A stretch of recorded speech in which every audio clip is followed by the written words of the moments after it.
What's up gamers, Cryptico here, and welcome back to Lowering the Mark, a show where I analyze the current and former world records of Mario Kart 8 Deluxe time trial runs to see how these records get faster over time. We'll look at elements such as the loadout, racing lines, and mushroom usage to better understand what's bringing these times down. If you haven't already, please consider subscribing to my channel and hit the notification bell to be the first to know when my videos go live. For today's episode, we're heading back to the Banana Cup for its penultimate episode on a course that's anything but a penultimate of anything. Dry Desert at 200cc. On May 2nd, 2017, the world record for this run was set at 1 minute 22.869 seconds by the French player Mick. Fast forward to the end of last year on December 30th, 2021, where the record now sits at 1 minute 17.256 seconds by the Australian player Panda. That's a 5.6 second improvement between records and a 6.7% faster time. Our former world record holder Mick has broken nearly 69 world records across 14 unique runs and has spent close to 400 days holding at least one world record. Our current world record holder Panda has broken over 220 world records across 31 unique runs and has spent over 1,000 days holding at least one of his 10 current world records. At pre-release, the world record for this run was a little over 127, and within a few days it was well over 5 seconds faster and into the 122 and below range, mostly thanks to Nick, Mick, and a few other players. After a couple stronger records from Luigi Fan 2 and Light, American player Cinda stepped in and claimed the next second break at 119. He then brought the record down by a few more tenths before American player Brandon stepped in and went on a legendary run. He put up 15 consecutive records, which equated to a reign of over 600 days. He also caught the next second break at 118 before bringing the time down by another 7/10 of a second. Now in January of 2020, Panda snapped that reign by going a tenth faster, and after a single challenge from Brandon, he went off to claim another second break and eventually go on a near 1,000 day reign as the world record holder. In total, the record was broken only 51 times by 12 different players. These loadouts might as well be the same, but there are some slight differences that make one more viable for this course than the other. Mick goes with the combo of Orange Yoshi driving the Streetle with the roller wheels and the flower glider. Panda goes with King Boo, also whipping the Streetle but with the Azure rollers and the paper glider. Thanks to the similar components, both loadouts have a healthy mix of all the important stats. Panda holds the high hand and top speed, but it's Mick who holds the half point edge in acceleration and handling stats, along with a quarter point advantage in the mini turbo stat. The grip for both racers is the same, and you would think that Mick has the better loadout overall here, but the nature of this course calls for a loadout that has just a tad more top speed than you might think you need.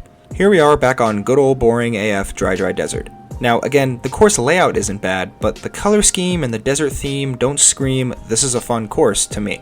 It was a challenge, but we triumphed through the 150cc episode, and we can now reward ourselves with a much quicker forced walkthrough of these world records. Let's have a look.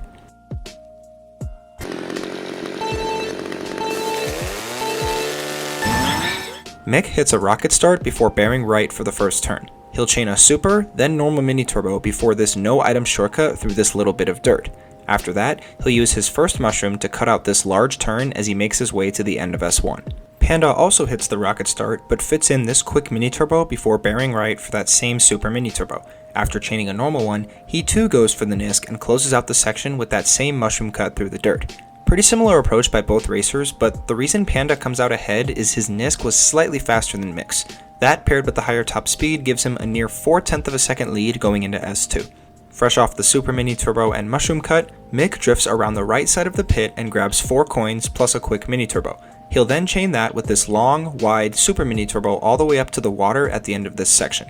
After exiting this cut way further ahead, Panda also grabs the quick mini turbo around the right side before squeezing in another one, after which he'll charge up a similar prolonged super mini turbo as he closes out S2. Again, pretty similar stuff here, but the main time save for Panda is how much further he was able to push this shortcut and not lose any speed. We'll examine it further on lap 2, but for now, his lead jumped up to over 0.8 of a second going into S3. Mick drifts into the water for the quick mini turbo and chains another one to that before no iteming his way uphill through this patch of dirt. He's not carrying much speed though, so he has to hop a bunch of times. After that, he'll grab another quick mini turbo before closing out lap 1. Panda does the same thing, except after that first mini turbo, he chains a super mini turbo around this palm tree and gets the Nisk on a much faster line. Once he emerges from the dirt, he'll skip that extra mini turbo and just ride straight to the finish line.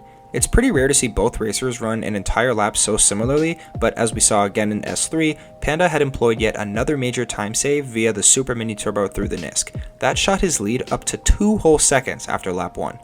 On lap 2, both racers bear right and charge up this long super mini turbo around the first turn on a tighter line. After that, they'll chain another mini turbo and hit the same NISC from lap 1, but with a jump boost this time. To close out S1, both Mick and Panda use their second mushroom to cut out this long turn. Here's a view of both players mid-shortcut. We can see on the right that Panda is closer to these rocks, which means he's taken the cut on a better line. This is what allows him to push this shortcut out well past the end of the section and carry all that speed. As a result, his lead jumped up to a little over 2.2 seconds at the end of S1.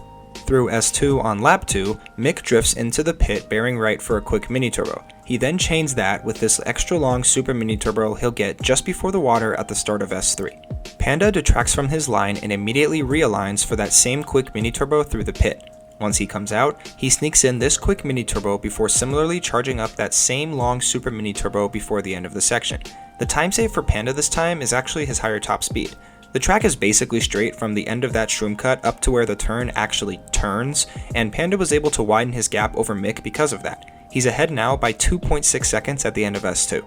Through S3, Mick enters the water and grabs that quick mini turbo before chaining another one the same way he did on lap 1. After 5 hops, he's back on the track for another mini turbo to close out lap 2. Let's zoom in on Panda's cut here. After getting the first mini turbo, he angles himself so he can carry the drift out to a super mini turbo while still on the dirt. He releases it far enough up the hill so that he doesn't have to hop as much through the rest of the dirt and can ride out the full boost of the SMT while staying on world record pace.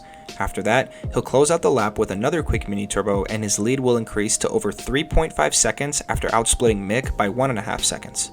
For his final lap, Mick grabs this prolonged super mini turbo around the first turn before chaining another mini turbo to that before the trick off this fallen pillar. Around the next turn, he uses his final mushroom to make the large cut and follows that up with a quick mini turbo through the right side of the pit. Once he emerges, he'll chain another prolonged super mini turbo all the way to just before the water in S3. To close out the race, he'll chain 2 more normal mini turbos and no item his way through the last bit of dirt into one final mini turbo before the finish line. Panda also goes for this long super mini turbo around the first turn and grabs a normal one just before the trick off that same pillar. Once he comes out of that, he'll use his last mushroom for that same cut on a better line before drifting in and out of the pit for a pair of normal mini turbos. After that, he'll grab this long super mini turbo around the next turn before the water and close out the race with another normal and super mini turbo before nisking his way out of the dirt and across the finish line. His final time would end up being a whopping 5.6 seconds faster than Mick's former world record. So by having a faster loadout, better optimizing the shroom cut, and really optimizing the no item shortcut at the end of the race, Panda was able to shave over 0.3 of a second off his previous world record and skip over the 0.4 and 0.3 tenth breaks with this 117.2. With his 11th consecutive record, this time is looking to be his 3rd record on this run to go for over 300 days, something very few people, if any, have ever done. His total reign on this course is also approaching 1,000 days and is the 7th longest ongoing reign in the game. I got the chance to speak with him about it, so let's hear what he had to say. What was going through your mind when you set this world record? When I crossed the finish line and saw the time, I was quite shocked that I actually finished this run and broke the world record. Which strat is more difficult to pull off consistently? The shroom cut around the large turn or the NISC before the finish line? With the old shroom strat, that shortcut was a bit harder than the NISC, but now the NISC is definitely harder because you have to hit the tree properly to pull it off, which makes the shroom cut a little easier as a result. Do you think we'll ever see a 116 on this course, or is the record pretty much maxed at a theoretical 117.0? The record can definitely go down further, but it's just super inconsistent right now. Thank you so much for hopping on for one last episode. It's been great to dive deeper into your records, and I wish you all the best at improving them. The best known splits for this run show that as fast as Panda has made this world record, it can still come down by quite some time and potentially break another second. He owns all 3 of the best known laps, one of which we just saw as he opened up the race faster than anyone else ever has, that we know of. That middle lap is where the most time can be knocked off, and there's even a few extra frames on lap 3 up for grabs as well. Panda has run this specific course for almost 1,000 days now and has brought the world record down by a lot during that reign. If it were to go down any further, he would be the best bet to make that happen. The worldwide top 10 consists of 8 national and 3 continental record holders. Panda sits at the top, over half a second back is American record holder Brandon in second, and down there in third place is Army. A few tenths back in 4th and 5th place is Asian record holder Tane and Spanish record holder Alberto. Norwegian record holder Pi is down there in 6th, Technical sits in 7th, and Canadian record holder Eternal X claims the 8th spot. To close out the board with only 3/100ths of a second in separation is German record holder Alpha and Jimmy. This leaderboard has quite the spread from top to bottom. Panda has half a second on second place alone and is even further ahead of the rest of the world. That sort of dominance is far and few in between in 8 Deluxe, and it makes a pretty strong case that nobody other than Panda is touching this record anytime soon. That's the end of episode 91. Hope you found it interesting, and I also hope you're getting excited for the finale because we're only 3 episodes away from capping off lowering the mark. Be sure to stay tuned because you're not going to want to miss it. If you enjoyed this video, like and share it with your friends, don't forget to subscribe, and I'll see you guys in the next one.